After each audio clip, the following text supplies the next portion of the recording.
Part 10. Thales and the Egyptian Myths.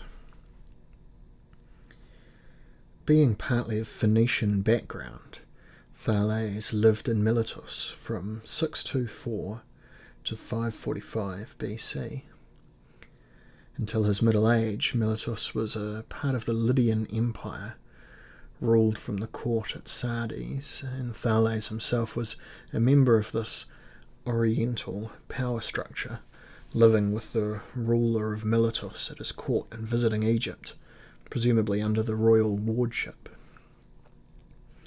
His assertions recall many Egyptian texts, and his main ideas are no more than the Egyptian mythological and theological motifs released from their initial theological contexts for the purpose of philosophical paideia among the less educated Milesians. Ever since the Enlightenment, modern scholars have tried to convince us that mythology does not satisfy the desire to know the causes of things.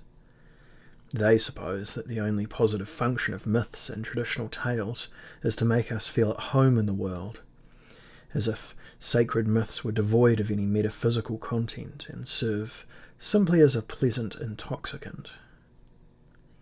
However, it is incorrect to maintain that myth is related to the demythologized, rationalistic account as opinion, doxa, is related to scientific knowledge, episteme.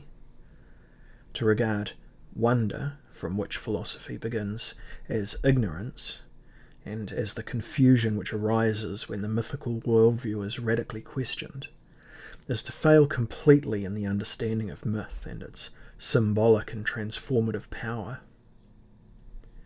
The variety of world representations found in different religious mythological traditions are providential veils, not arbitrary fictions which would compel poor Thales to reject all of them in the name of one single physiological world picture, naively held to be the only one which was both true and adequate. The many different world representations cannot prevent the apprehension, through direct intellectual intuition or contemplation of symbols, of the invisible realm beyond all representations. To say that Thales moves beyond representations to the underlying intelligible reality amounts to saying that the creators of mythological world pictures were extremely ignorant and unable to comprehend pure noetic reality which transcends all words and images. However, the symbolism of ancient hieratic myths and rituals shows this opinion to be both shaky and ungrounded. If Thales really tried to strip away the stage and see the playwright, he was doing such deconstruction either in search of the transcendent ruling principle, say Amun or Zeus, or for desacralized and impersonal nature, as it is understood by the moderns, since the trivial concept of nature and the related ontology of death, to use the term coined by Hans Jonas, for if matter is the primary reality, then life itself could only be a disease of matter, is rather a recent invention. It seems that Thales ultimately regarded reality as theophany, the fabric of the ordered and beautiful cosmic unity, that is, the magnificent divine mask through which shines the essential light of first principles, namely, the gods. According to Thales, quote, "The world is the most beautiful, Calliston Cosmos, for it is God's making, Poema gar Theou. Something intangible that permeates all things is operating within or through the visible cosmos, and this principle cannot be reduced to a simple material substratum. Hence, a plenitude of gods, theoi, is hidden behind the cosmic veils. But in this respect, Thales says nothing new, nothing that had not been already and better said by the Egyptians and other ancient nations a long time before.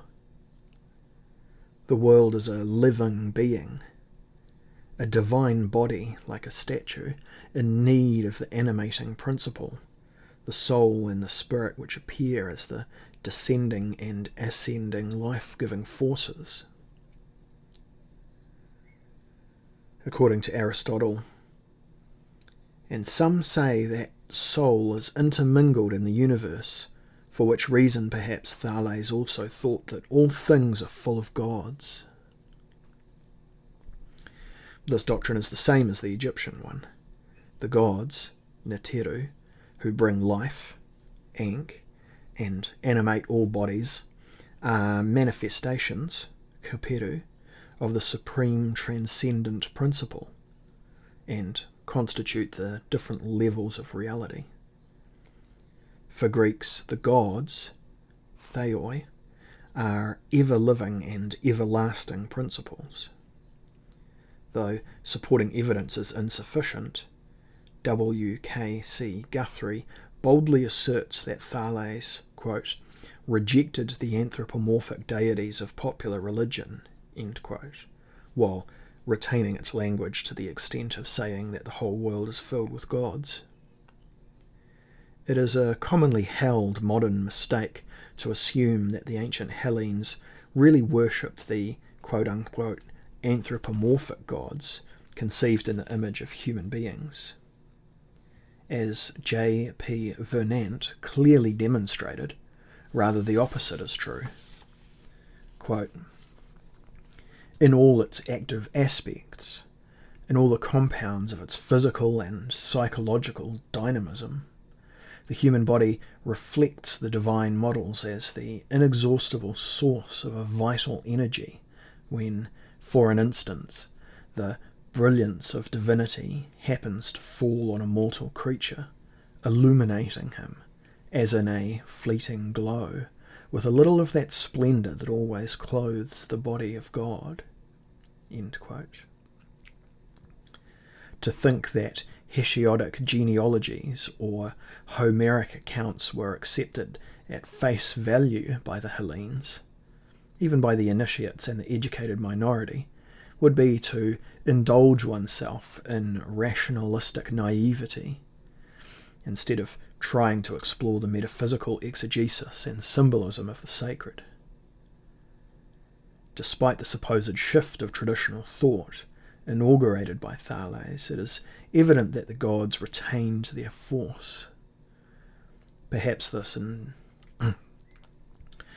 his interpretation of unity and nature, if one is ready to believe poor testimonies, in certain respects followed Akhenaten's line of inquiry.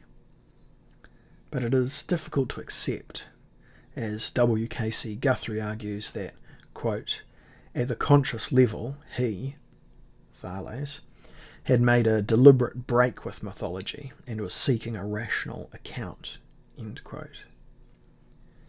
Due to this quote-unquote deliberate break, Thales is regarded as the quote-unquote first philosopher in the contemporary Western sense, though unlike the modern research fellow, the genuine ancient philosopher is a noetically enlightened person who follows his lived philosophia as a model way of living and dying, or of becoming like a god. For him, there is not any sharp division between the inspired, sacred myth, which requires an esoteric interpretation, and logical accounts, or discursive reasonings, logos, between Sophia, as revealed or inherited wisdom, and theoria, contemplation, or between philosophy as a commentary on certain privileged canonical texts and philosophy as an individual dialectical inquiry.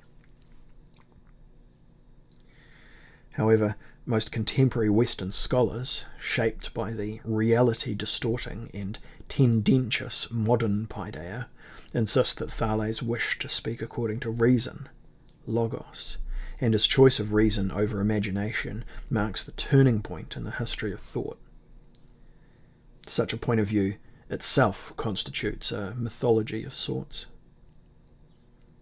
When Aristotle mentioned Thales, the founder of this type of philosophy, ala Thales men hotes toi autes archegos philosophias, arguing that water is the original source of all things, he actually means not of all philosophy, but only of this type, and does not say that Thales' principle, arche, or natural substance, namely water, is some material fluid brought from the neighbouring lake.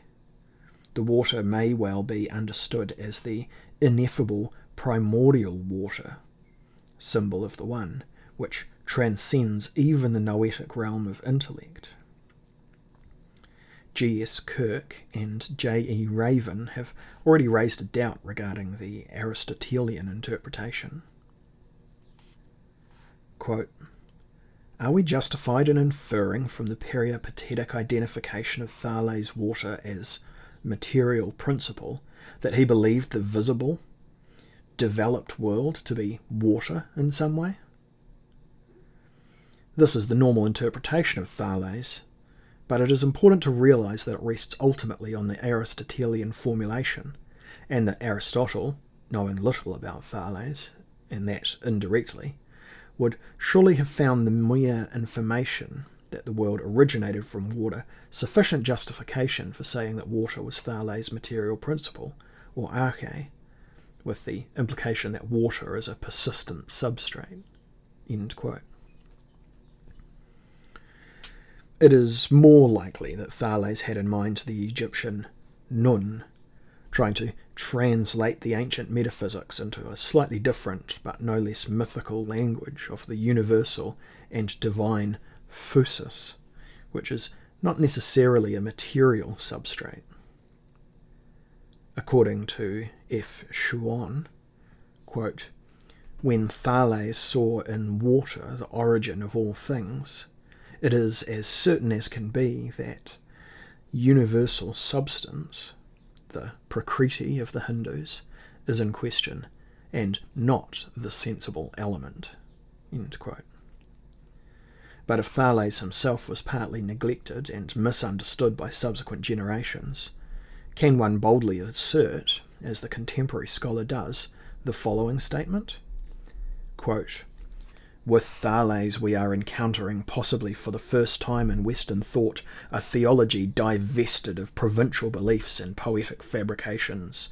Thales does not speak of the cultic god of the Milesians, among whom he lived, the pantheon of the Egyptians whom he visited, or the splendid fictions of Hesiod, which he had very likely heard at celebrations." End quote. Putting aside the disturbing question in what sense Thales is a representative of Western thought, or to what extent modern Westerners, moulded by the Reformation, the Enlightenment, and by Romanticism, have an exclusive right to the inheritance of ancient Mediterranean traditions, it is not necessary to speak of the Egyptian pantheon, the Aeneid, the gods, in order to follow one or another line of an esoteric exegesis. Reading the meaning beyond the iconographical structure of images and symbols. The only danger is to misunderstand the essence of cosmogonical myth, and to view the ineffable, the first principle, as the natural, the substantial ground of all material manifestation, and thus to mythologize in a crude and opaque scientific manner. The concept of the primordial waters, Nun as the ineffable god, the Neoplatonic One, reflects the Egyptian cosmogonical picture of the noetic universe as a sphere of the divine light, or of the life-giving air, which stands for the spirit of Shu. Nun, or nu, may also mean inert, in the sense of a certain unspeakable condition existing before the manifestation of being, represented as the rising of the noetic sun, Atum Ra, i.e. before an appearance, Hepa, of the archetypal pleroma, and all subsequent irradiations. The hidden, dark, and inert state of the ultimate divine transcendence is described in the coffin texts. I am the waters. I am inert. I am a baby of his mother. I am a child, son of Hathor. I am an inert one in the waters. In the ordered universe, understood as theophany and the interplay of different divine forces, waters are represented by the Osirian netherworld, Duat, and the Nile. The psychic waters flow through the Duat inside the goddess Nut's body. Her name, Nut, being a feminine adjective meaning of the waters, and the sun god Ra, equivalent to Nous, is pictured travelling on them at night. Since Thales studied philosophy in Egypt, his doctrines surely reflected the Egyptian prototypes. According to the Hellenic tradition, Thales came to Miletus an old man having spent a long time studying philosophy in Egypt. More quotes. They, the Egyptians, say that the sun and moon do not use chariots, but boats in which to sail round in their courses, and by this they intimate that the nourishment and origin of these heavenly bodies is from moisture. They think also that Homer, like Thales, had gained his knowledge from the Egyptians when he postulated water as the source and origin of all things. Hudor Achen Hapanton K Genison Tethesthai. For, according to them, Oceanus is Osiris, and Tethys is Isis, since she is the kindly nurse and provider for all things. In fact, the Greeks call emission apousia, and coition sonusia, and the sun, huios, from water, hudor, and rain, huzai. Dionysus also they call Hues, since he is the lord of the nature of moisture, and he is no other than Osiris. Another quote.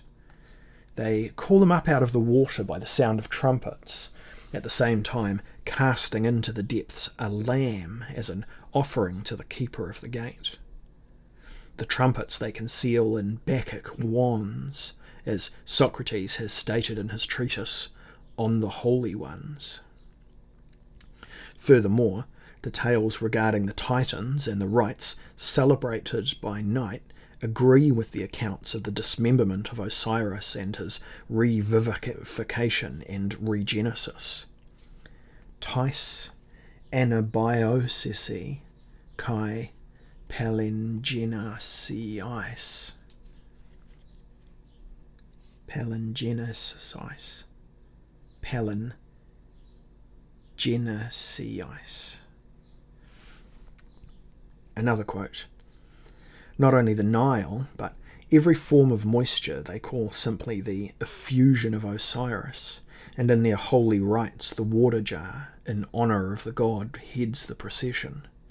And by the picture of a rush they represent a king in the southern region of the world, and the rush is interpreted to mean the watering and fructifying of all things, and in its nature it seems to bear some resemblance to the generative member. End quote. The Hellenic philosophers, starting with Plato and Aristotle, constantly refer to the Iliad of Homer, where the ocean is called the father of gods and the source of all beings. Oceanu hos per genesis pantesi tetuknai. Julian even equated Helios, the father of the seasons, who, being the genuine Son of the Good, is one of the proceeds from one God, even from the noetic cosmos which is itself one, with Oceanus, the Lord of the twofold substance, saying as follows, quote, "My meaning here is not obscure, is it, seeing that before my time Homer said the same things? Oceanus, who is the father of all things, yes, for mortals and for the blessed gods too, as he himself would say, and what he says is true, for there is no single thing in the whole of existence that is not the offspring of the substance of Oceanus. 'Tis Ocanu Pefuken Usius Ekgonon."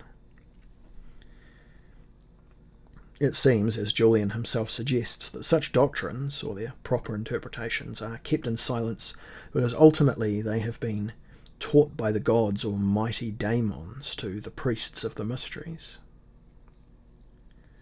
Perhaps the only difference between Homer and Thales is that while Thales, like other so-called pre-Socratic philosophers, regarded his own dogmatic assertions about the ultimate nature of the universe as an accurate but no less mythical account approved by reason, though even in this respect we cannot be sure, Homer, or several singers who partly followed examples of the Akkadian and Ugaritic epic traditions, playfully presented the same teaching using poetic and mythological images. Therefore Angelou rightly remarks that, quote, "Homer's poetry would have the advantage over the dryness of philosophic prose," end quote.